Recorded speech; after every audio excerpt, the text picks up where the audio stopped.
Bienvenue dans Dance Lab, le podcast dynamique et éducatif où la passion de la danse rencontre le monde de l'entrepreneuriat, du bien-être, de la santé mentale et bien plus encore. Des conseils, des histoires, des conversations captivantes avec des experts et des personnalités où recommandations et partage d'expériences enrichissent le quotidien des danseurs et pas que. Je suis Maïwenn Bramoulet, danseuse professionnelle aux multicasquettes, passionnée de danse depuis toute petite, ayant pour objectif de lever les voiles sur les fantasmes et les clichés du métier. En vous partageant toutes les facettes, les difficultés, les richesses et les challenges que ce métier comporte. Si cet épisode t'a plu, n'hésite pas à le partager autour de toi, à me laisser une note et un commentaire sur Spotify ou Apple Podcast. Et si tu souhaites participer au podcast, écris-moi. Aujourd'hui, j'accueille Yanis Benzineb, danseur professionnel. Formé en jazz, il a obtenu son EAT en 2021 et s'est construit un parcours marqué par la résilience, la bienveillance et une communication sans filtre, qu'il place au cœur de sa vie et de sa pratique artistique. Yanis a traversé des épreuves dès son plus jeune âge, une relation complexe avec la nourriture marquée par des expériences difficiles dans l'enfance et des discriminations qui ont influencé son rapport à son corps. En tant que danseur professionnel, il a appris à composer avec ces défis tout en explorant l'impact des TCA, donc des troubles du comportement alimentaire, sur sa santé mentale et physique. Dans cet épisode, nous parlerons de son parcours, des luttes qu'il mène quotidiennement et de la manière dont il transforme ses expériences en une force. Yanis partagera aussi ses réflexions sur la pression physique et mentale dans le milieu de la danse, ainsi que sur la rigueur, la pensée positive et l'importance de bien s'entourer. Une conversation sincère, inspirante et pleine d'enseignements sur la perception de soi, le rapport au corps et la quête d'équilibre dans le monde de la danse. Hello Yanis. Bien, bonjour. Comment tu vas ? Écoute, ça va et toi ? Oui, très bien. Très contente de t'avoir en face de moi pour ce nouvel épisode. Très heureux d'être là. Oui, ça va être un épisode, je pense, touchant. Parce qu'on parle d'un sujet qui est un petit peu tabou et on va surtout parler de ton expérience personnelle, donc c'est jamais facile de parler de soi, quoi qu'il arrive. Bien sûr. Et de parler de ses expériences. Donc, encore une fois, l'épisode est l'expérience de Yanis, donc ce n'est pas une représentation et une vérité absolue. Ce sont ses mots et son vécu qu'il va nous partager. Et pour commencer, est-ce que tu peux nous parler de ton parcours dans la danse, pas dans la danse, nous parler de toi, comment as-tu découvert la danse, pourquoi as-tu décidé d'en faire un métier ? J'ai toujours aimé danser, ça a toujours fait partie de moi, ça a toujours été dans mes gènes depuis mes débuts. Je ne savais même pas encore parler, que j'avais déjà le rythme dans la peau. J'ai trouvé ça ouf quand ma mère m'a raconté cette petite anecdote. Yes. Et du coup, j'ai commencé à regarder des vidéos sur internet, on connaît tous Matt Stefanina, on apprend ses chorégraphies et puis forcément ça devient une passion. Et puis on se rend compte que c'est un métier. Finalement, donc on cherche des endroits, on va prendre des cours et puis on arrive un beau jour à Paris et puis on est lancé. Yes. Mais une passion qui n'est jamais partie, vraiment. Ça a toujours été présent dès ma naissance et cette flamme est toujours en moi, quoi qu'il arrive, quoi qu'il puisse se passer autour de tout ça, ça a toujours été là. Trop bien. Donc du coup, tu es danseur professionnel aujourd'hui ? Oui. Et donc avec la présentation que j'ai faite, on va rapidement aborder aussi tes expériences qui sont marquées... qui ont été très marquantes, liées à ton rapport à la nourriture dès l'enfance et l'adolescence. Est-ce que tu pourrais nous en dire un peu plus sur l'impact de cette période sur ta relation à la nourriture et à ton corps ? Parce que quand on est danseur pro, déjà, il y a une certaine exigence physique dans le milieu, et on a besoin, comme on est des sportifs de haut niveau, d'avoir quand même plus ou moins une alimentation équilibrée pour pouvoir performer. Donc comment toi, tu décrirais l'impact de cette période sur ta relation à la nourriture et à ton corps ? L'impact que ça a eu, en fait, c'est arrivé très tôt. Malheureusement, j'ai eu un événement marquant qui a été le divorce de mes parents à l'âge de mes 11 ans. Et je me suis réfugié dans la nourriture pour ne pas inquiéter qui que ce soit. Je pense que comme la plupart des danseurs, on utilise le mouvement pour s'exprimer. Donc du coup, tout ce qui peut être lié à la parole ou juste mettre des mots sur nos mots est très compliqué pour nous. Donc du coup, la nourriture a été une porte de sortie que j'ai pris et qui m'a fait prendre énormément de poids dès le collège, dès la primaire finalement. Ça s'est un petit peu envenimé avec l'âge et puis forcément on sait que la croissance nous fait maigrir, etc. Même si, et puis voilà, le collège, on sait que c'est pas facile. Déjà que j'étais à Metz, donc du coup dans un établissement public où il n'y avait pas forcément beaucoup de noirs et d'arabes, donc j'étais déjà dans une certaine case finalement, avec beaucoup de discrimination. Et j'ai vécu également de la discrimination avec mon surpoids, parce que j'étais le gros et l'arabe. Tout ça, j'étais le seul finalement. Et bon, on va rajouter avec ça la féminité, parce que j'étais assez efféminé quand j'étais au collège, donc on s'est dit, alors cette personne-là, elle a vraiment rien pour elle, quoi. J'étais dans un paroxysme complet de l'adolescent qui ne sait absolument pas qui il est, qui ne sait absolument pas comment communiquer avec les autres, et qui a déjà du mal à communiquer avec soi-même, parce que forcément, je veux dire, à 11 ans, 12 ans, on se pose pas ce genre de questions. Je pense on est frappé par ces questions parce qu'on nous les inflige, forcément. Mais oui, ça n'a pas été évident. Et ça a fait grandir énormément comment dire, D'interrogation ? pas forcément, pas d'interrogation, mais c'est pas traumatisme le mot, mais plus Ok. de blessures. Ouais. Voilà. J'ai énormément de blessures, du coup, qui ont créé des fissures et qui, du coup, se multiplient, des questionnements, du coup, forcément, par rapport à tout ça. Et c'est juste en grandissant qu'on se dit, en fait, ça vient de là.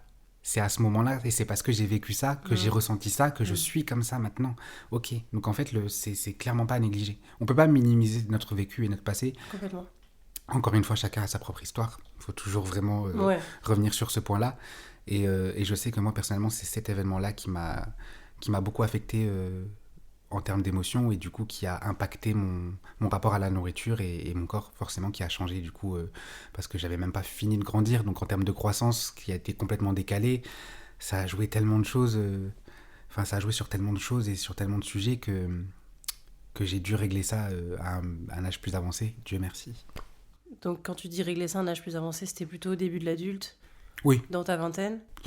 Je pense qu'on peut décaler tout ça encore. Je suis quelqu'un qui fuit énormément, qui a du mal à se rendre compte du vrai problème. C'est-à-dire que j'ai besoin de faire une erreur 15 fois avant de me rendre compte que c'est une erreur. Okay. Donc du coup, j'ai mis beaucoup de temps à prendre conscience de ça, même si je savais que le problème, entre guillemets, était présent. Pour moi, ça n'en était pas forcément un. Mais c'est les réflexions et le regard des autres qui m'ont fait me dire finalement c'est peut-être un problème, alors que je n'en voyais pas forcément un.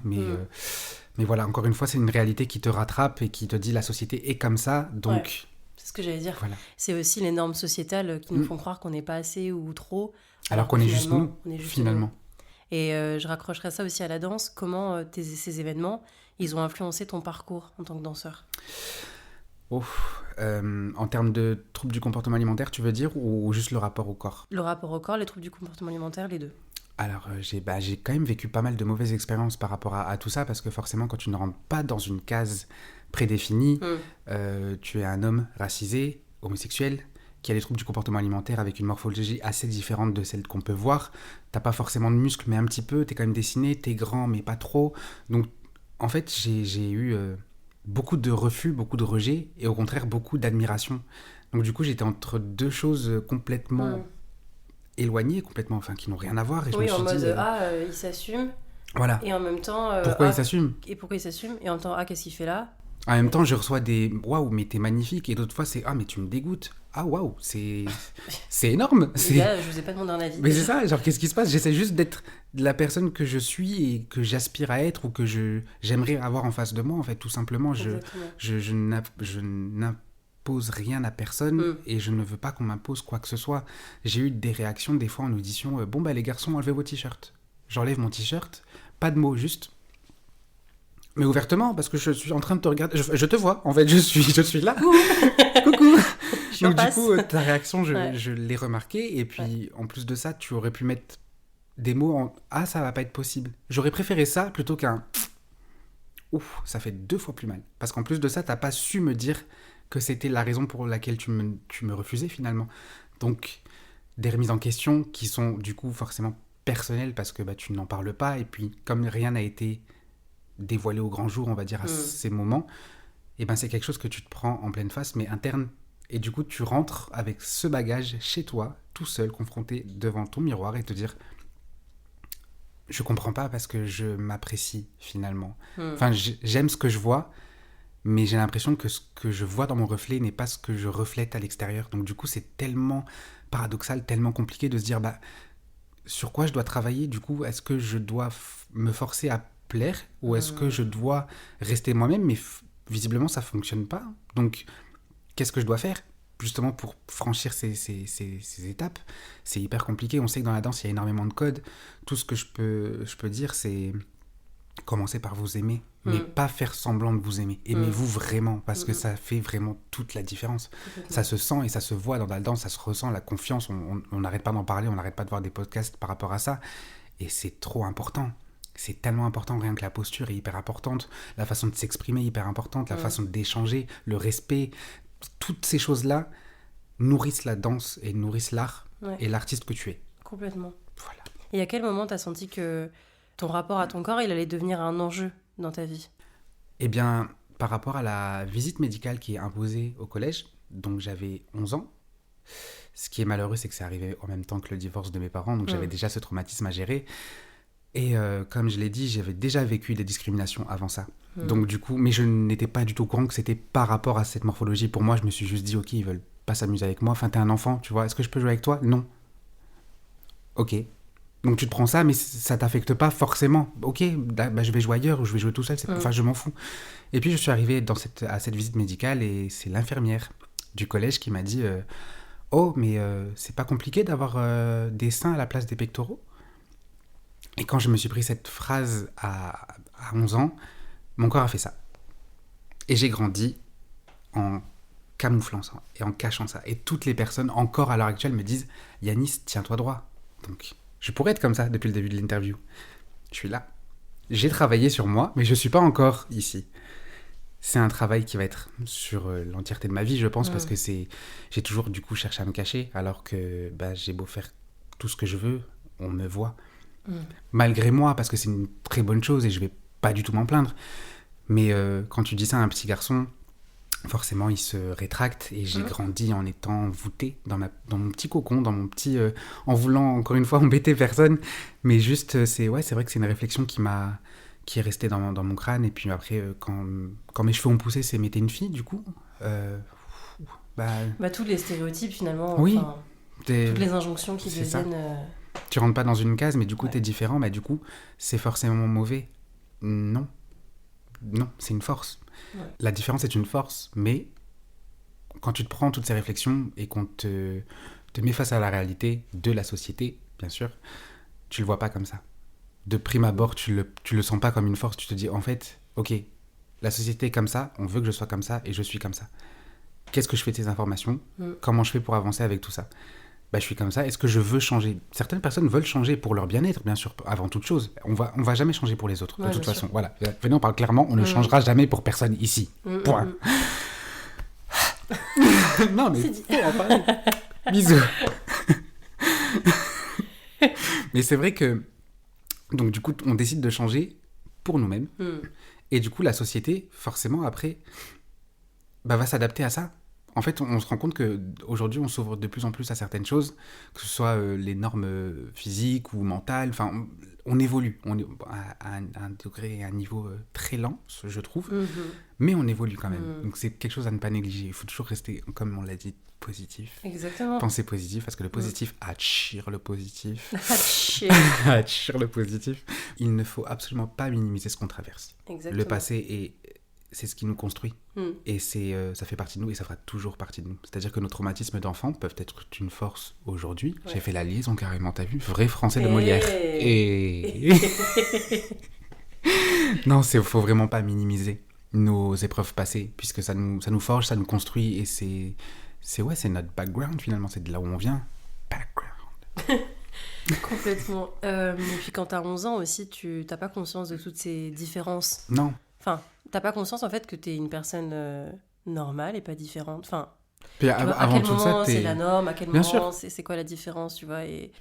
Parce qu'un enfant, il se pose pas ces questions. Non. Un enfant, il va au collège, déjà c'est une épreuve. Déjà, on sait que le collège, c'est tellement la jungle, c'est horrible, c'est des discriminations, c'est des critiques, c'est de l'harcèlement scolaire, c'est des choses que j'ai vécues. Bon, c'est pas le sujet aujourd'hui, mais du coup, ça fait vraiment partie de mes traumatismes, et ce qui a conduit aussi à ces troubles du comportement alimentaire, parce que forcément, quand tu te prends tout ça à un si jeune âge, c'est dur d'avancer avec. Ce sont des poids qu'on te rajoute au fur et à mesure des épreuves, c'est-à-dire que toutes les petites réflexions, les micro-réflexions, les micro-regards qu'on t'envoie en termes de différence et de « tu n'es pas comme nous », ça va engendrer beaucoup de fissures, de blessures, et du coup qui vont engendrer des problèmes beaucoup plus compliqués par rapport à ça.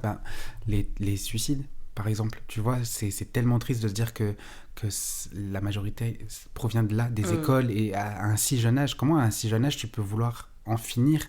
Et je sais que les troubles du comportement alimentaire, bon, c'est pas un sujet aussi délicat, même si ça reste, mais ça reste quand même un poids énorme pour certains collégiens qui peuvent devenir aussi des énormes traumatismes pour plus tard. Il y a des personnes qui ne s'en sortent absolument jamais de ça, de ce combat-là, et qui ont un regard sur leur propre corps qui est tellement faussé et tellement, tellement triste et dommage que ouais, j'ai juste envie de leur donner de l'espoir et de leur dire on est comme on est, et si malheureusement tu ne te plais pas, fais en sorte de te plaire, ou alors, mais pas, encore une fois, pas pour les autres, mais vraiment pour toi.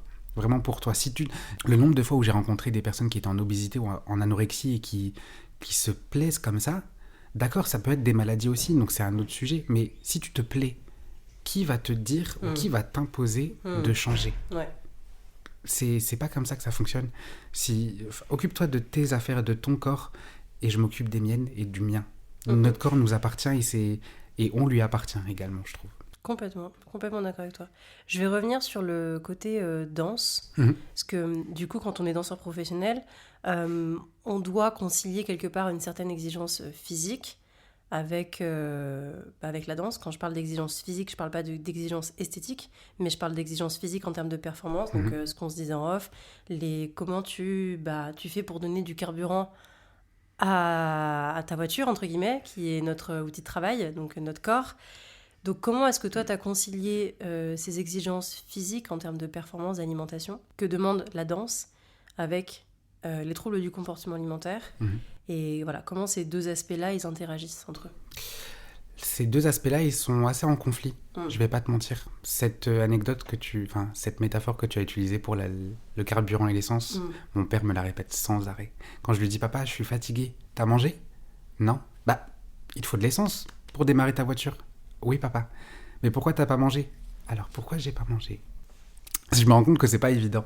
Je me rends compte que de mettre des mots sur tout ça et d'en parler ouvertement, c'est pas que ça réveille quelque chose, mais ça concrétise quelque chose, et de s'entendre parler avec autant d'espoir et de bonne volonté, déjà ça fait du bien et ça fait plaisir de ouf. Donc déjà merci pour cette invitation parce que c'est trop cool. Mais ouais, ça donne envie pas de combattre. Pour moi, c'est pas un combat, comme je disais, c'est la danse et les troubles du comportement alimentaire, c'est un conflit, parce que forcément tu as besoin de nourriture pour pouvoir être performant, que ce soit sur scène ou en cours ou n'importe où. Pour bien utiliser ton corps, tu as besoin de nourriture, et de bonne nourriture. Et les troubles du comportement alimentaire que j'ai pu vivre, encore une fois, c'est mon expérience personnelle. C'est important de le rappeler, et je vais le dire au moins 5 fois, j'en suis navré. Je suis quelqu'un qui prend pas de petit déjeuner, ou alors très rarement. Je me lève le matin, je n'ai pas faim. Généralement, ma faim, elle arrive vers 15-16 heures, donc c'est-à-dire que je loupe même le repas du midi. 15h, 16h, je me dis que c'est pas une heure pour manger un vrai repas. Même si j'ai rien mangé de la journée, je préfère d'attendre le soir pour manger normal, tu vois, normalement. Sauf que je vais souvent prendre des cours, ou alors je vais souvent être en contrat, ou alors très occupé. Donc du coup, généralement, quand je mange, il est 20h30, 21h, et je me dis en fait, mais t'as pas mangé aujourd'hui, donc tu peux te faire plaisir, donc tu peux consommer un plat, mais avant de dormir, on sait très bien qu'il faut manger léger, parce que c'est là où ton corps stocke. En plus de ça, si t'as loupé 2 repas avant ça, ton corps va encore plus stocker, et c'est vrai que c'est un cercle vicieux, du coup, qui entraîne de la fatigue, qui entraîne une mauvaise alimentation, parce que du coup, tu rentres d'une journée hyper longue et hyper fatigante, donc tu pars sur quelque chose de vite fait, bien fait, donc souvent des pâtes ou des féculents, enfin, quelque chose qui va vraiment rester dans ton corps. Et la prise de poids, elle est trop rapide. Elle est vraiment trop rapide. Ça suffit pas, il faut des protéines, ça te suffit pas. Il faut des glucides, bien il faut sûr. Des lipides aussi. C'est hyper important. On a besoin de bonnes lipides pour faire marcher notre corps. C'est vrai. C'est vrai que c'est...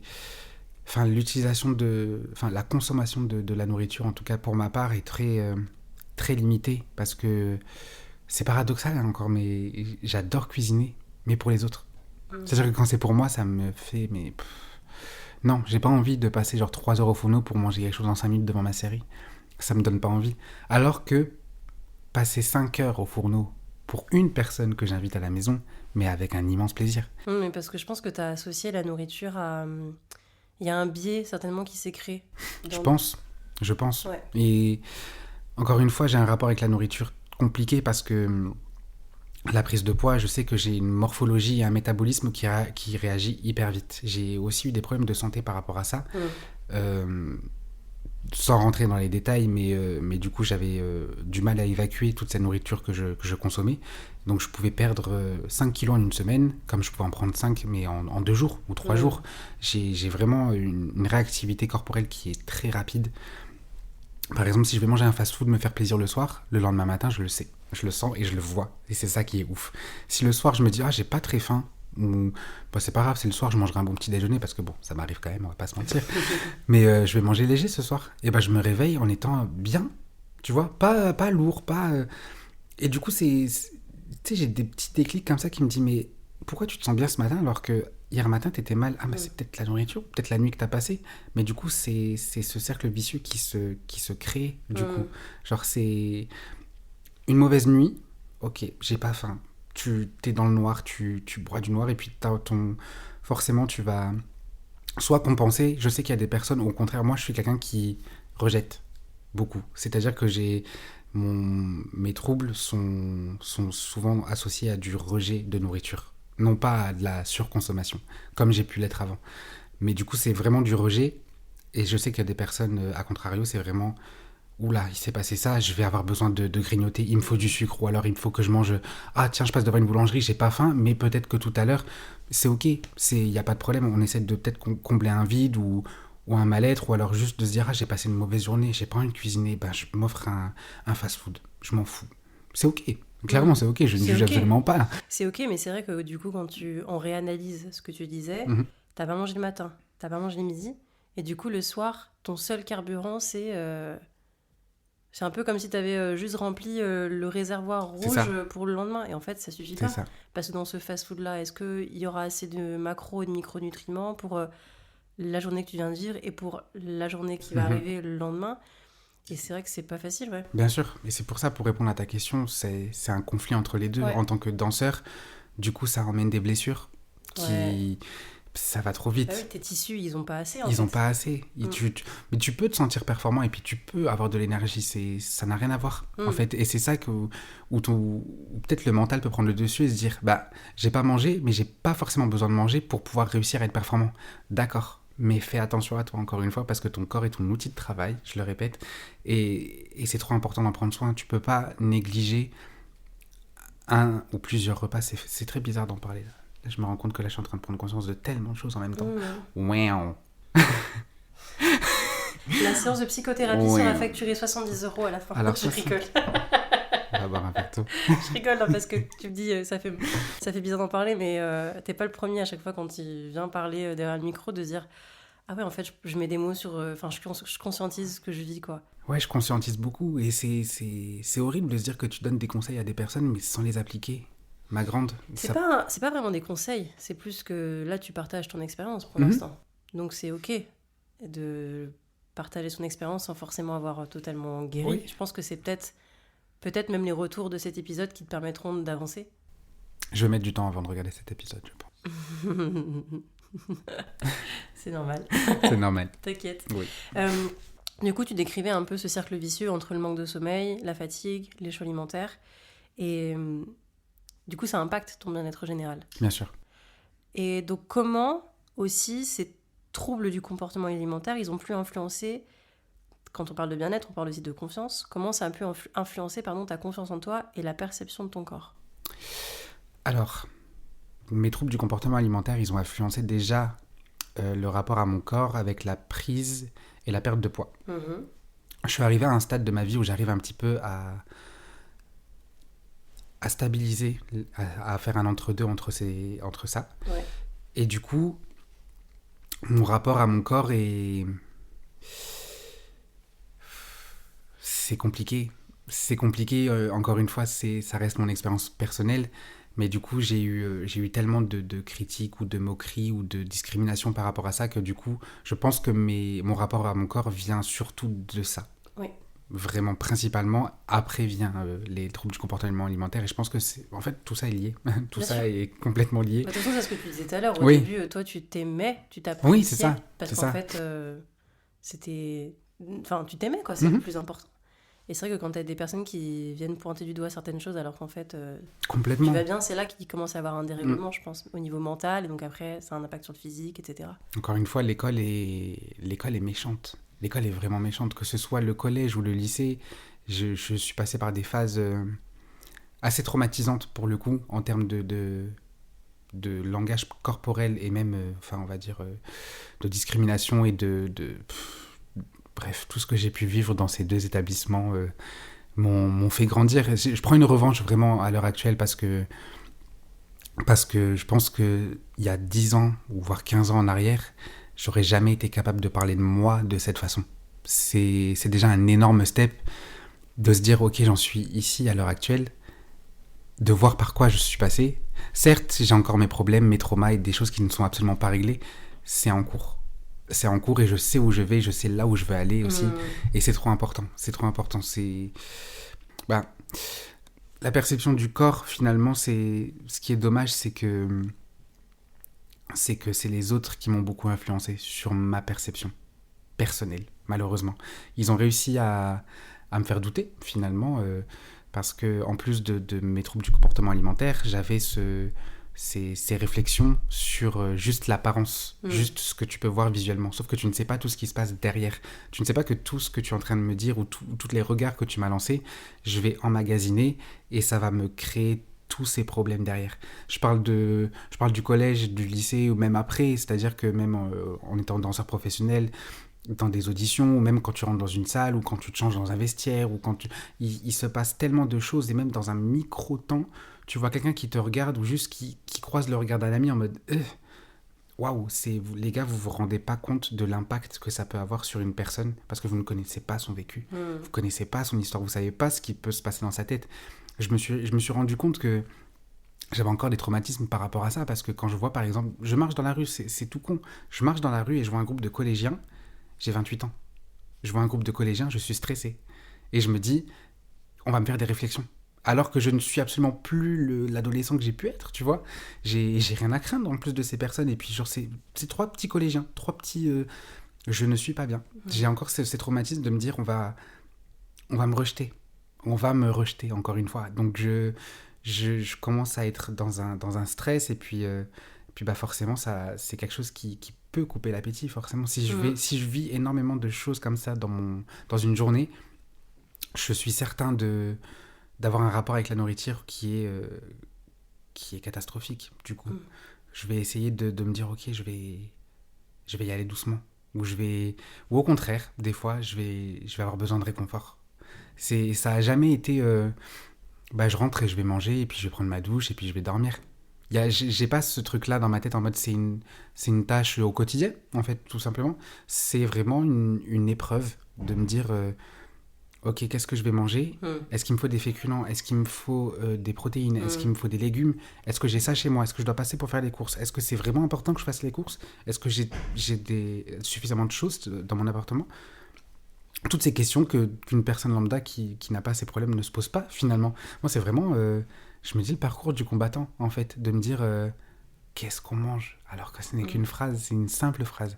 C'est vraiment juste...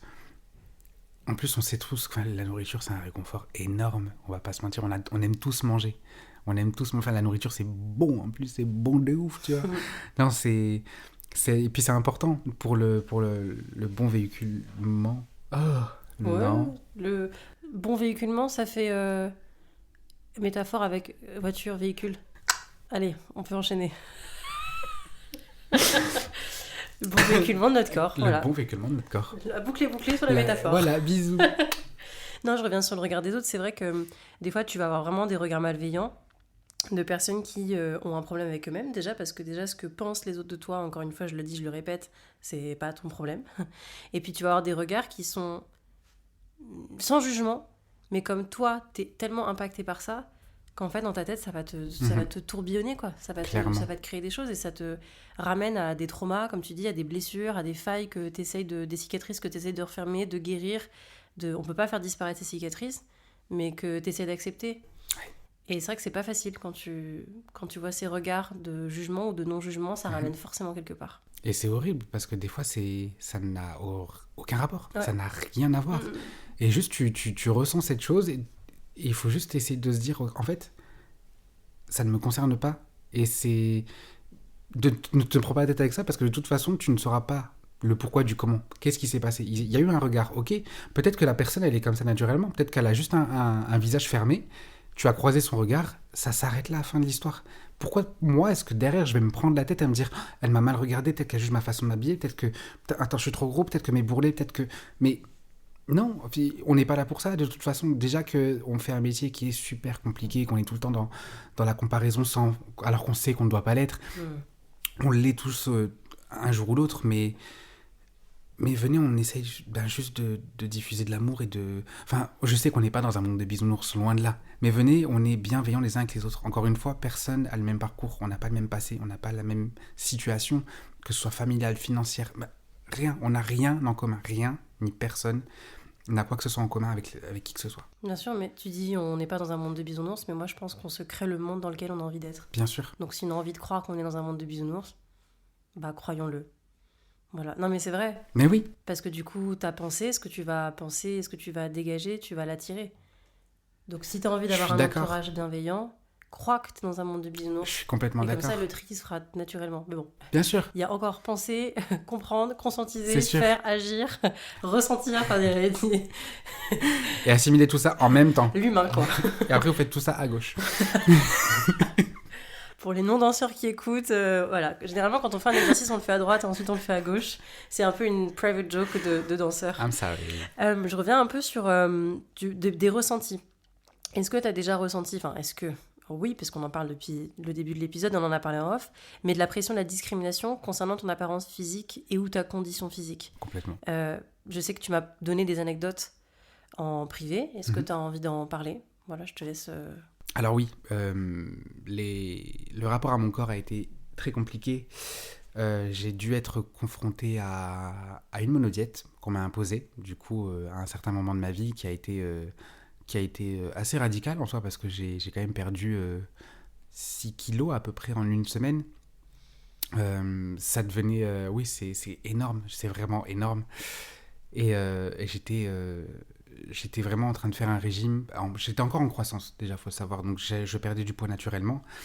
Mais je me forçais à faire du sport tous les jours, à me renforcer tous les jours, à manger correctement tous les jours. J'y arrivais. Et j'étais très fier de moi. Et on m'a, du coup, imposé cette monodiète. De pommes, où je ne mangeais que des pommes pendant 3 jours. Que ce soit en compote, en morceaux, voilà, de la pomme. Une déclinaison de pommes. Une déclinaison de pommes, finalement. Voilà. Et au fur et à mesure, je pense que là où j'ai réalisé que c'était un petit peu trop abusé, c'est que mes potes m'ont dit Yanis, on t'a connu, ok, certes, en surpoids, mais là, t'as l'air malade. C'est-à-dire que pendant cette période de ma vie, je me souviens encore aller faire des raclettes chez des potes et ramener mes billes de mozzarella, mon sachet de salade et mon blanc de poulet. C'était ma raclette. Je mangeais raclette avec eux, hein, mais ça... Voilà, la salade comme si c'était des chips, sans vinaigrette, sans sauce, sans rien du tout. Le blanc de poulet roulé comme ça, et puis les billes de mozzarella que je faisais fondre avec eux dans le service à raclette. Bon, une petite patate par-ci, par-là, histoire de dire on a un petit peu de féculent, mais sinon, non, j'ai vécu vraiment une période, en plus qui a été très concentrée, très rapide de perte de poids. Je sais que par exemple, quand on est arrivé à la période de confinement, bon, il n'y a forcément pas d'exercice ou de sport qui était autorisé. Et mon frère a ressorti le jeu Wii Fit avec la balance. J'espère que vous avez la ref. Parce que du coup, à l'ancienne, je monte sur cette balance et je vois que j'ai encore mon ancien profil. Je me dis, bah trop bien, je vais essayer de m'amuser, trouver mon équilibre, travailler un petit peu, et puis jouer avec mon frère. Et puis mon ancien profil me met moins 28 kilos. Et je me dis, mais c'est vrai que la dernière fois que j'y ai joué, j'étais au collège. Ah ouais. Mais du coup, d'accord. Et c'est là que je me suis dit, attends, j'ai perdu 28 kilos depuis le collège. J'ai quel âge? Je me dis, ok. Et je rétablis la balance et je me dis, je vois objectif atteint. Ok, merci. Merci la oui pour m'avoir indiqué ça. C'est très gentil. Et je me dis, je reviens de très très loin. Je me dis, mon Dieu, mais j'avais ça comme objectif. Je suis arrivé à un objectif qui n'est... Tu sais, je me posais plus la question, moi, maintenant, enfin, à force. Mais je me dis, waouh! Genre, j'ai vécu tout ça. Tout ça, avec des hauts et des bas, bien sûr. Mais, ouais, j'ai eu une période très concentrée de de perte de poids et du coup Qui était lié à des critiques et des demandes un peu un petit peu folles. très exigeantes, Ouais. on peut le dire. Ou Et c'est plus puis de l'exigence, là c'est de la folie. Ouais. je me dédouane. Non, non, mais... Non, mais j'entends ce que tu dis. Non, mais tu vois, c'est comme ce que tu me disais en off quand...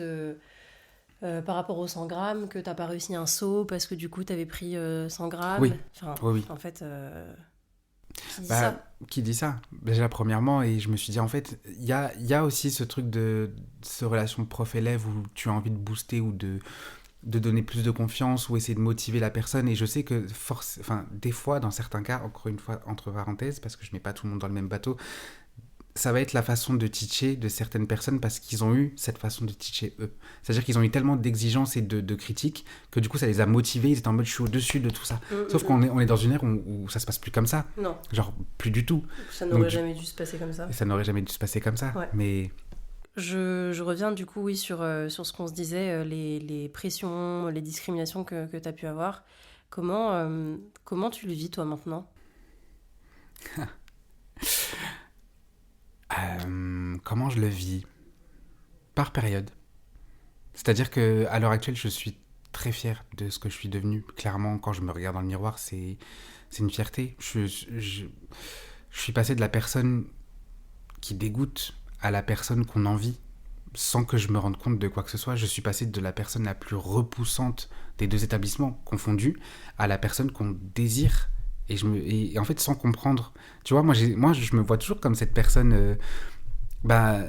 on peut pas s'intéresser à moi, ou alors il me manque quelque chose, ou... Tu vois, je me remets toujours en question et je vois que les gens ne me voient pas comme ça.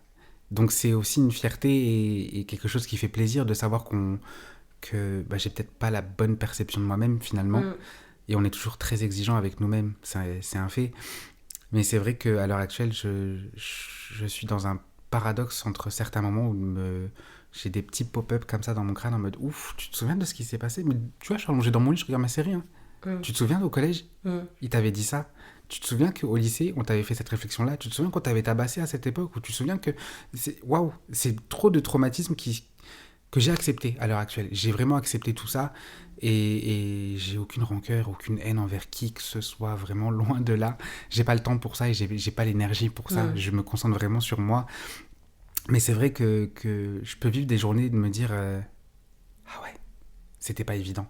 Ou alors des fois je prends un cours, vraiment je prends juste un cours au Lax et puis je me dis ok, ce cours-là tu vas le prendre pour le toi collégien. Genre montre-lui où est-ce que t'en es maintenant et montre-lui de quoi t'es capable. Ou même des fois je fais une chorégraphie et puis je m'imagine la danser devant mon ancien lycée, devant toutes les personnes qui m'ont jugé ou toutes les personnes. C'est devenu aussi une source de motivation de me dire en fait j'ai des messages à l'heure actuelle de personnes qui m'ont fait la misère en fait.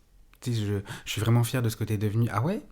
Mais pourquoi tu me crachais dessus quand je passais devant toi au lycée? Enfin, je comprends pas. Enfin, qu'est-ce qui s'est passé entre les deux? C'est une réussite, une fierté. Mais jamais de la vie, jamais au grand jamais, je vais être dénigrant par rapport à ça. Je jugerai jamais toutes ces personnes qui m'ont discriminé ou fait du mal quand j'étais au collège, au lycée ou plus jeune, en primaire, en maternelle. Bon, ça a commencé très très tôt.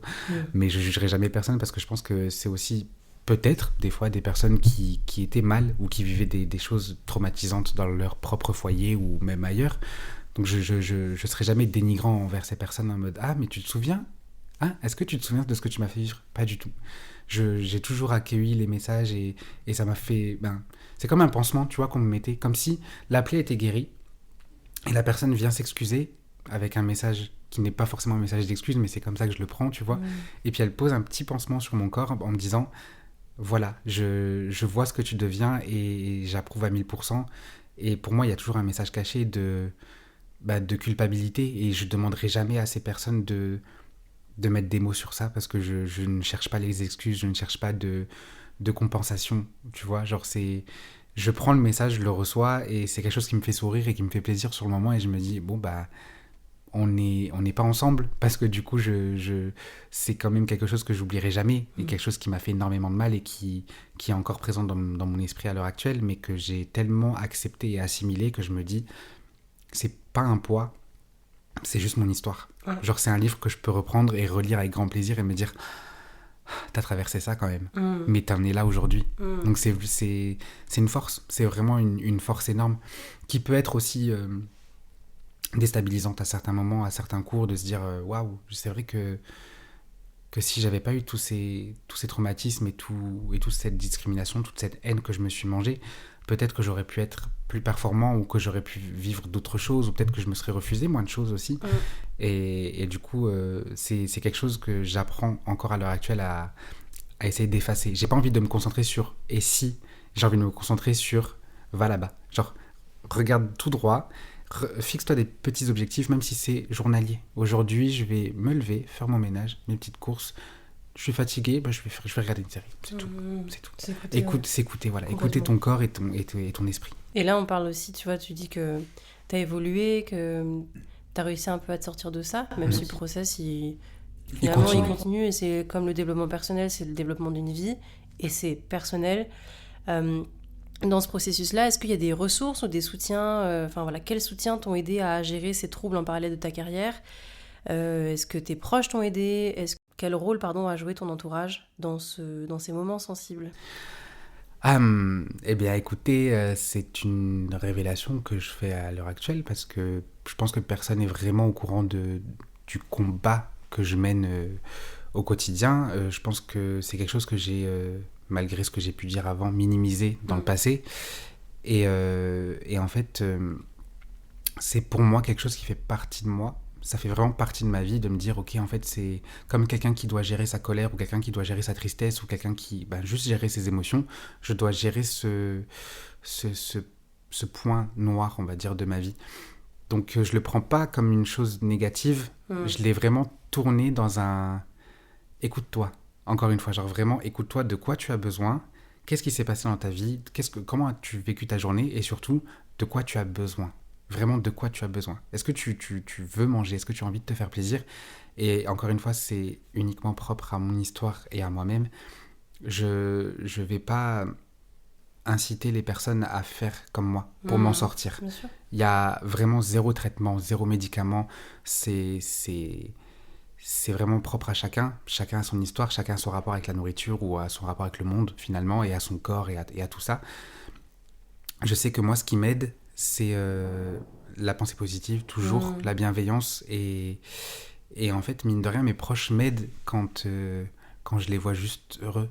Genre quand je vois des amis sur des projets, quand je vois que tout se passe bien dans leur vie, quand je les vois travailler, quand je vois qu'ils sont remplis de rigueur et de détermination et de me dire, en fait, j'ai envie de prendre cette force mentale et de la mettre dans mes problèmes à moi. Ça m'inspire énormément. Sans manger leur énergie, de me dire, ok, je vois une story. Ah, mon frérot, il est en train de faire du sport en ce moment. Et moi, qu'est-ce que je fais ? Ah, peut-être que je pourrais faire ça, du coup. Genre, ça m'aide de ouf. Donc, je pense qu'ils ont pas conscience de ça et merci beaucoup. Gros cœur sur vous, je vous aime. Voilà. Et ce que tu disais aussi, c'est qu'ils ont pas conscience, mais tes proches ne savent pas, en fait, réellement ce que tu ne savais pas. Et ne savaient pas, parce que du coup, en écoutant ces 48 minutes, sont un petit peu courants. Ouais, ça passe vite. Mais... Ouais, c'est pas facile aussi de se livrer quand personne n'est au courant de son histoire. Oui. Et c'est aussi une épreuve de s'entendre dire tout ça. Ouais, de ouf. Et c'est important d'en parler. C'est important d'en parler. Mais la finalité de la chose, c'est que j'ai juste envie de diffuser un message d'espoir. C'est vraiment sensibiliser. Le mot d'ordre, vraiment, pour moi, ça va être relativiser. Vraiment relativiser et s'écouter. Faut vraiment enlever toutes ces pensées négatives de sa tête et penser à se faire plaisir dans le bon sens. J'essaie de globaliser un petit peu tout ça, mais c'est important de se lever le matin et de se regarder dans le miroir et sourire. Tu vois, genre chaque matin, tu te lèves et tu souris. Même si t'as rien de prévu, il fait moche dehors, t'as froid, t'es malade, je sais pas. Tu souris, tu te dis, je me suis levé, je suis là. Qu'est-ce que j'ai envie, de quoi j'ai besoin ? Ça s'arrête là. Ça s'arrête là. Et des fois, la réponse, c'est rien. Et c'est OK. J'aime pas les gens qui disent c'est OK. Et c'est cool. Je le dis souvent. Moi aussi, mine de rien. Mais c'est OK. C'est OK. Voilà. Finalement, on va aimer ce petit mot. Ouais, du coup, c'est quand même beaucoup la pensée positive et la détermination que tu utilises comme des leviers. Ah, vraiment. Et qui t'aident à surmonter ces défis. C'est un peu ces stratégies-là que tu utilises. C'est complètement ça. Et est-ce qu'il y a d'autres choses que tu utilises pour faire face à tout ça ou pas ? Est-ce que par exemple, je sais pas, t'es allé consulter ? Est-ce que tu t'es fait aider par des personnes aussi extérieures ? Parce que je voudrais rappeler que c'est pas une mauvaise chose d'aller voir des professionnels de santé pour se faire aider. Bien sûr. Donc je sais pas si toi tu l'as fait ou pas, ou si tu as tout conscientisé et tu as fait ton petit chemin tout seul. Alors c'est mon cas. J'ai consulté, c'est quelque chose d'assez récent, donc c'est quelque chose sur lequel je vais pas non plus pouvoir détailler énormément. Non, bien sûr. Mais c'est vrai que c'est hyper important d'avoir aussi un avis professionnel sur le sujet et de se dire en fait, c'est peut-être pas si grave que ça, là où j'en suis, c'est peut-être pas autant important dans ma... Enfin, tu vois ce que je veux dire ? C'est ok. Oh waouh. Finalement... Pris en flagrant délit. Pris en flag. Il nous a menti, il aime beaucoup c'est ok. Oui, c'est bien d'aller voir des professionnels de santé. C'est bien d'aller voir des professionnels de santé. Et il n'y a aucun jugement si vous n'y allez, si vous n'y sûr. allez pas. Chacun a son rythme, encore une fois, chacun son histoire, chacun son Vraiment, chacun son process. rapport avec son corps, chacun son process, chacun sa vision de voir les choses et sa façon d'appréhender surtout ce problème qui peut ne pas en être un des fois. C'est ok. Waouh, 3 fois de suite, c'est mort. Et c'est le corps, c'est le cerveau qui lâche et qui parle tout Ouais, seul. mais là, c'est fini. Je vous offre un petit morceau. C'est la pause cookie. La pause cookie. Parce que c'est chill, ces interviews. Même si on parle de sujets sensibles, on essaie de rester peace. Quel changement as-tu remarqué dans la perception que tu as de ton corps depuis que tu as commencé à travailler sur ces crises ? On l'a un petit peu évoqué, finalement, tout au long de l'épisode. Même avec l'anecdote que tu as eue sur la Wii. Oui. Donc ça fait partie de ces changements, du coup. Bien sûr. Mais après, j'ai encore une fois un rapport avec mon corps qui est compliqué. J'apprends à l'aimer. Lui aussi, il apprend à m'aimer parce que j'avoue que je lui fais beaucoup de mal. Je le martyrise beaucoup. J'en prends soin comme je le dénigre aussi. Tu vois, donc en fait, il me le rend. C'est vraiment pas un combat, mais on joue au tennis, lui et moi. Genre vraiment. On joue au tennis. Et c'est vrai que j'ai une perception de mon corps qui change quotidiennement. C'est-à-dire que je vais me lever un jour et je vais me dire oh, t'as fait des progrès, t'as fait des efforts, je suis fier de toi, c'est cool. Le lendemain, il s'est passé 24 heures. C'est-à-dire que je ne peux pas non plus changer mon métabolisme. Je vais me réveiller le lendemain et je vais me dire pas ouf aujourd'hui. Pas ouf aujourd'hui. Ouais. Alors qu'absolument rien n'a changé. Ouais, complètement. T'as pas pris 10 kilos en une voilà. nuit, quoi. Je me suis pas musclé de ouf, j'ai pas... voilà. Tu vois, il y a rien qui n'a changé. C'est vraiment ma perception de la chose. Encore aujourd'hui, quand je me suis changé en audition, on m'a dit waouh, je m'attendais pas à un corps comme ça, positivement parlant. Et je me suis dit, je me suis réveillé ce matin en me disant que justement j'allais m'habiller ample parce que je voulais pas voir ça. La vision que cette personne a eue de mon corps ne reflète absolument pas ce que je pense de mon corps, tu vois. C'est aussi ça qui est ouf de se dire en fait, peut-être que ce que je pense de moi, c'est pas du tout ce que les gens peuvent penser. On est Après, on est très difficile avec nous et encore une fois. Parce que les autres pensent, forcément, c'est pas...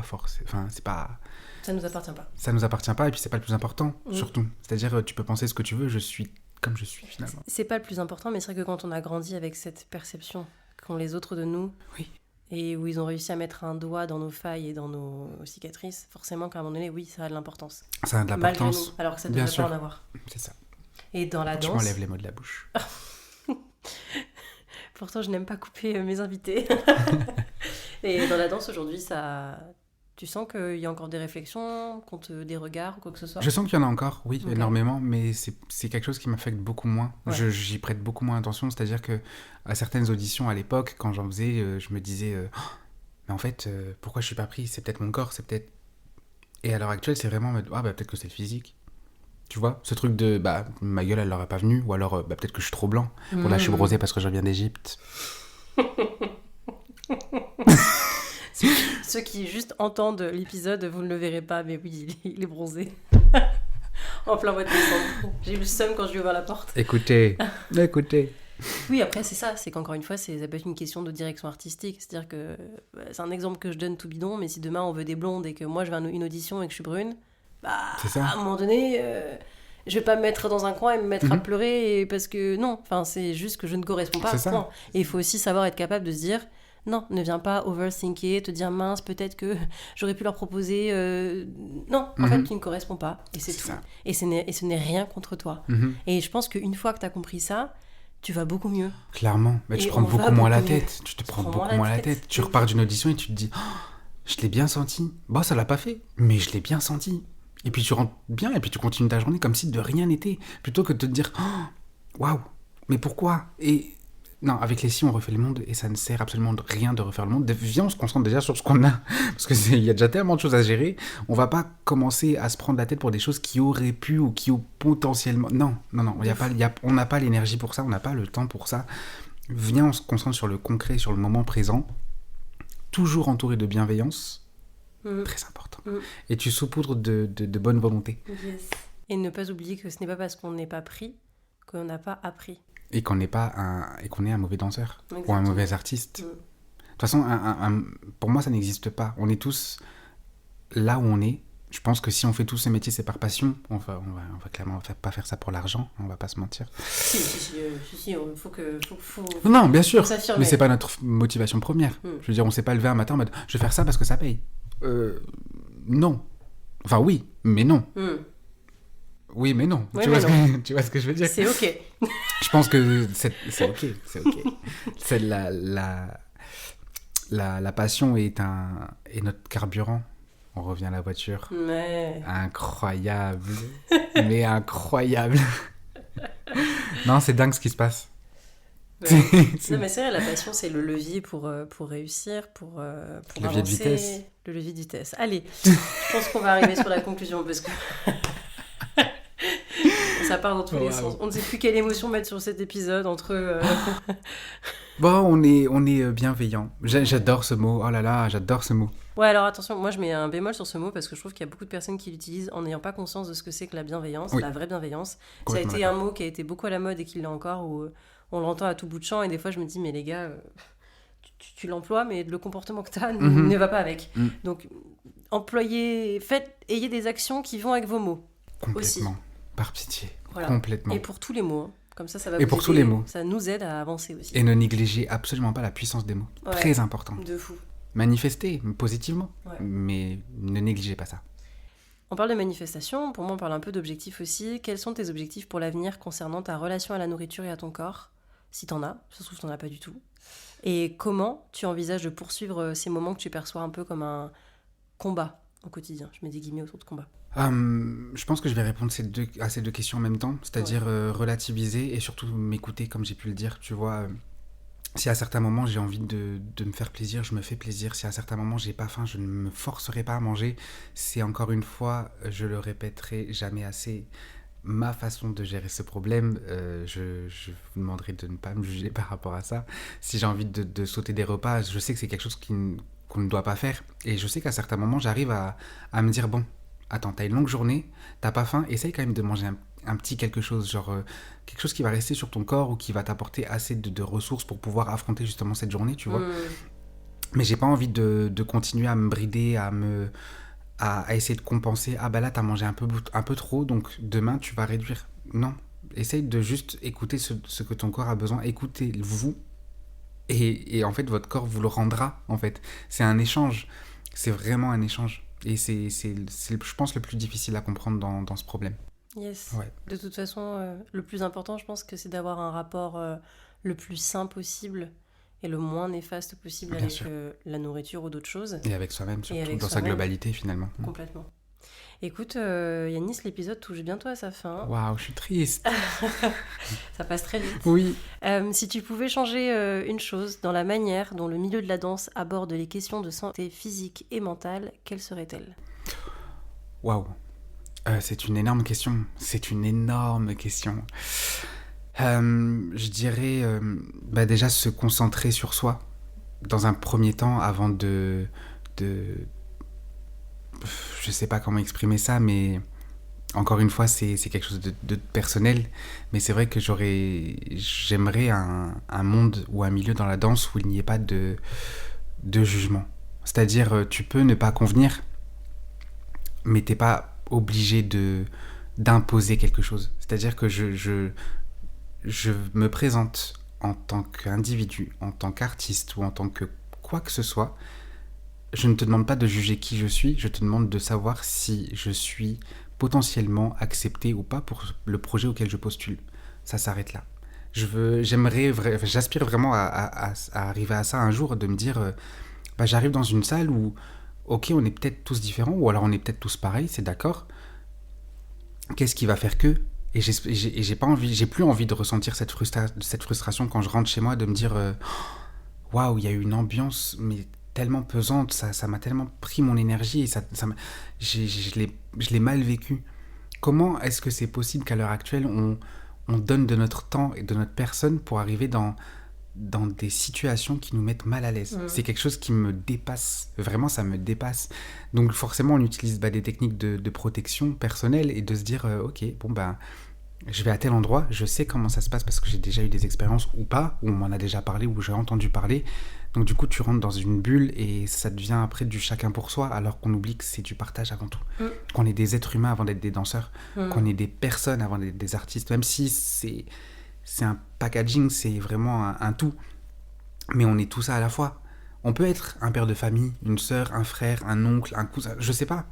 Tu peux être tout et n'importe quoi, arriver dans une salle de danse et être restreint à être un danseur maghrébin avec des formes. Alors oui, ça fait partie de moi, mais je suis pas que ça. Je ne suis pas que ça. Et puis on parle encore une fois des êtres humains. C'est-à-dire que comme toi, je me lève tous les matins, comme toi, des fois je suis fatigué, comme toi, des fois j'ai des émotions et des sentiments qui prennent le dessus. C'est d'accord. J'ai pas dit c'est ok. C'est d'accord. Mais du coup, ouais, j'aspire à ça. Genre juste, on est ensemble et puis forcément on est tous animés par la même chose, le plaisir de danser et le plaisir de véhiculer des émotions par rapport à ça, et peut-être qu'on peut juste recevoir la chose sans jugement et sans contrainte finalement. Complètement. Voilà. Beau message. Écoutez. Ce serait quoi tes projets futurs, toi, dans la danse? Ou pas, hein, pas que dans la danse d'ailleurs. Mes projets futurs, je reviens d'un voyage en Égypte, du coup j'en ai parlé tout à l'heure, et en fait je me suis rendu compte que j'ai besoin de connexion humaine, quelque chose que j'avais vraiment pas besoin et qui m'effrayait beaucoup à l'époque. Je me rends compte que c'est quelque chose qui me nourrit énormément, genre le contact humain et des petits moments de vie, d'être ouvert au monde et de ne pas me focaliser sur une chose qui est la danse, qui était ma priorité et qui l'est toujours à l'heure actuelle, je vais pas mentir, mais je veux rentrer plus voir ma famille, je veux plus voyager, je veux plus retrouver mon âme d'enfant, j'ai tellement de choses qui arrivent que... Et en plus de ça, ce qui est merveilleux, c'est que ça nourrit mon art, ça nourrit mon inspiration et ça nourrit tellement de choses que j'ai envie de nourrir ça, de me focaliser sur ma vie perso pour grandir dans ma vie artistique. Yes. Voilà.